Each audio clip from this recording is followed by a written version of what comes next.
ही रहने दीजिए, कल वो आपको नजर नहीं आएगा। मौला अली अलैहिस्सलाम ने पूछा, बेटा आज की रात में क्या खास है? इमाम हुसैन अलैहिस्सलाम ने दरवाजे के बाहर ढलती शाम की तरफ नजर डाली और बोले, बाबा जान, ये शाम का वक्त है, किसी को घर से निकालने का नहीं, ये वो वक्त है जब किसी को अकेला नहीं छोड़ा जाता। ये कहते हुए उनके गालों पर आंसू ढुलकने लगे। मौला अली ने अपने लाडले को सीने से लगा लिया।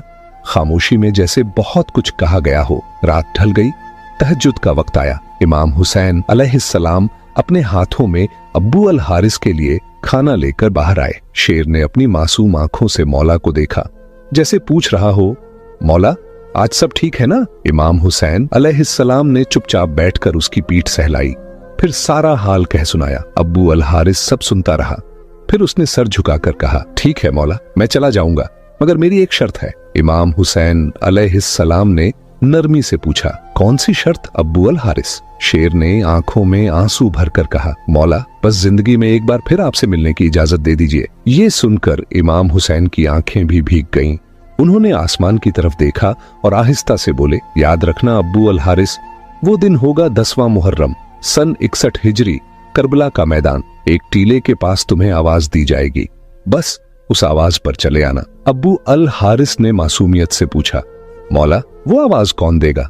आप? इमाम हुसैन खामोश हो गए, फिर आंसुओं में भीगा जवाब दिया, नहीं अब्बू अल हारिस। शेर ने कांपती आवाज में फिर पूछा, तो क्या आपके भाई अब्बास बुलाएंगे? इमाम हुसैन की आंखों से अश्क टपक पड़े। बोले, नहीं, मेरी नन्ही बेटी सकीना या हमारी खादिमा बीबी फिजा तुम्हें आवाज देंगी। आज भी कहा जाता है कि करबला के उसी मोहल्ले में वो मकाम मौजूद है जहां बीबी फिजा ने अब्बू अल हारिस को पुकारा था। इमाम हुसैन अलैहिस्सलाम ने आखिरी बार शेर के सर पर हाथ फेरा और कहा, अब तुम मुल्क इराक चले जाओ।